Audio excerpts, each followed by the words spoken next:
He killed Leslie because she could identify him. Okay, the reason why he started bringing me home was because he wasn't satisfied with just like raping them and leaving. He wanted to have it over and over and over again. That's why his ultimate fantasy was to have like sex slaves. Heat, constant beatings, was hell. He wanted to abduct somebody, but there was nobody. And when you came back, did you have lots of photographs to show people? Mm-hmm.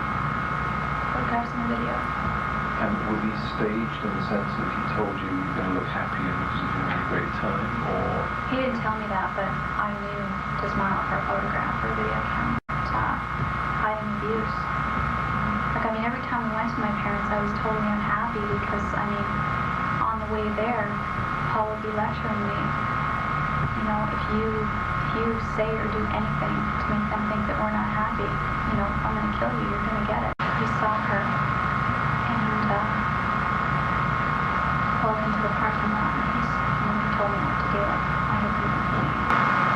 What I was supposed to do was call her over and ask her for directions and get out a map and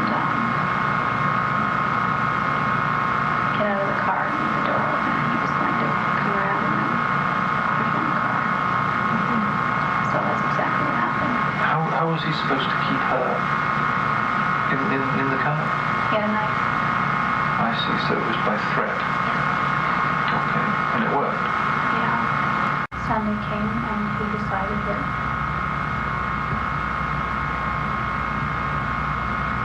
it was time to kill her. We had to go to my parents' house. He tied her legs together and handcuffed her hands and tied her the whole chest. She was on her knees. And he put a rope around her neck. And he said to her, he raped her. And no, he didn't rape her right away. He said something like, do you want to die? And just in the middle of her talking, he strangled her. He just like cut her right off in the middle of her word. He had beaten me really badly. And my whole face was black and blue. The police had photographs of it. He used to make me kneel on the floor in the middle of the bedroom and make me stare straight ahead, and he would walk around me in circles and kick me.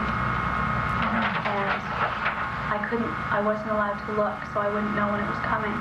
Well, he raped her when I was there, and I think he made me leave twice.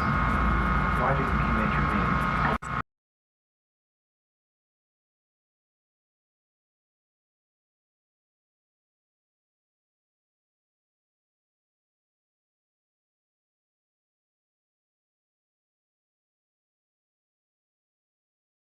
Great. It was really good. It was pretty well the same all the way through, except we became emotionally closer. And there were never any problems, or very rarely any problems. We had a couple of arguments, but just normal arguments. He wasn't loving. He acted like he didn't care that we got married. He told me that he was a Scarborough rapist, and it just was not like the kind of wedding night that girls dreamed about having.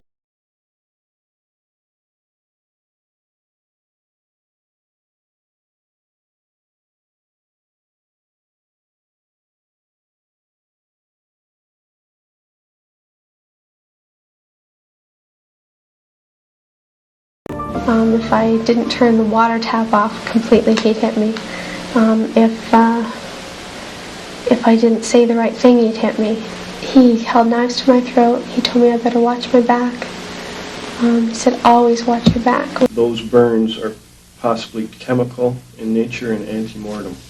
The only chemical that was near her was the halothane. It was not placed on her face directly. It was held, as I said, like this far. We decided that we needed the halothane. I guess it would probably be me knowing more about anesthetics and the fact that sleeping pills might not keep her completely asleep. What I did, this was my idea, not his, was to call the drugstore and tell them that I needed it for clinic use. The reason I told them for clinic use was because that way I didn't have to give a name. All I had to do was give a doctor's name. The plan was for me to get sleeping pills. And so I picked the Halcyon. It seemed to have the least side effects and death of me. Her feet were tied with that electrical cord that he'd used to kill Leslie. And there was electrical cord around her neck. He anally raped her and then he strangled her after he was done. It stands out really clear in my mind because the night before I left him, he did the exact same thing to me, only he didn't kill me. Being physically and verbally abusive to me at that time, as you know. He kept on pushing and pushing and pushing, and finally I said okay, and thinking that it wouldn't be, it would just be one time, that's it. It would shut him up, and he would stop bothering me and stop hurting me. He kept saying, go through what we're going to do. So I said, well, if we see a girl, we're going to stop. I'm gonna ask her for directions. I'm gonna try and get her over to. So he wanted her right beside him, so he could hold the knife to her. And I sat in the back seat, actually more in the middle of the two of the front seats. And I held her hair, and I held her hair. Well, we have to go to my parents for Easter dinner. And he said, well, why don't we just not go? And I said, well, I don't think it would look very good. I mean, we're supposed to go to my parents for Easter dinner, and we don't go.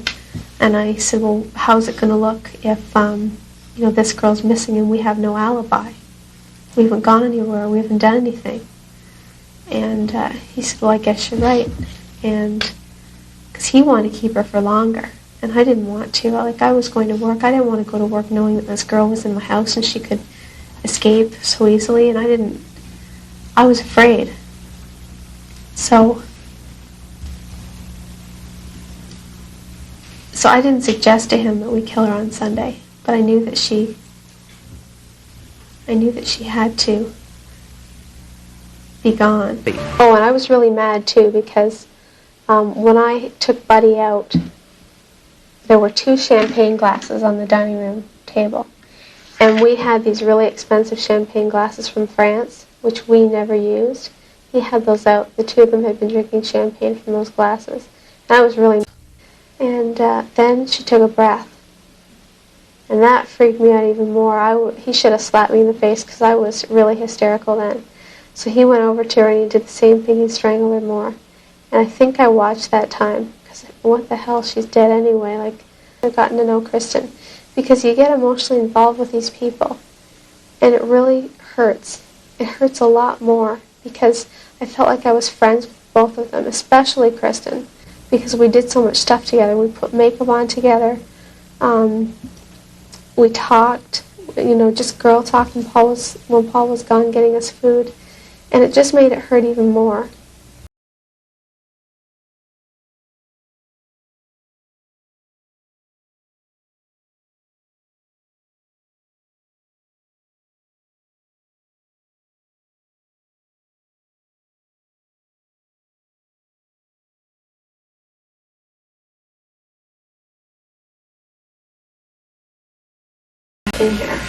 The victim was matter-of-fact when she toured police through her Bayview Avenue home where 2 teenagers were murdered.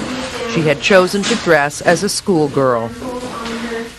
Homolka's response to being back in one of the rooms where Leslie Mahaffey was attacked was to ask police about her furniture. Can you answer a question for me?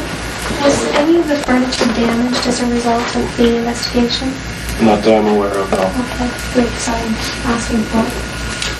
And upstairs in the bathroom where they cleansed Kristen French's body of evidence, Homolka inquired after her perfume samples.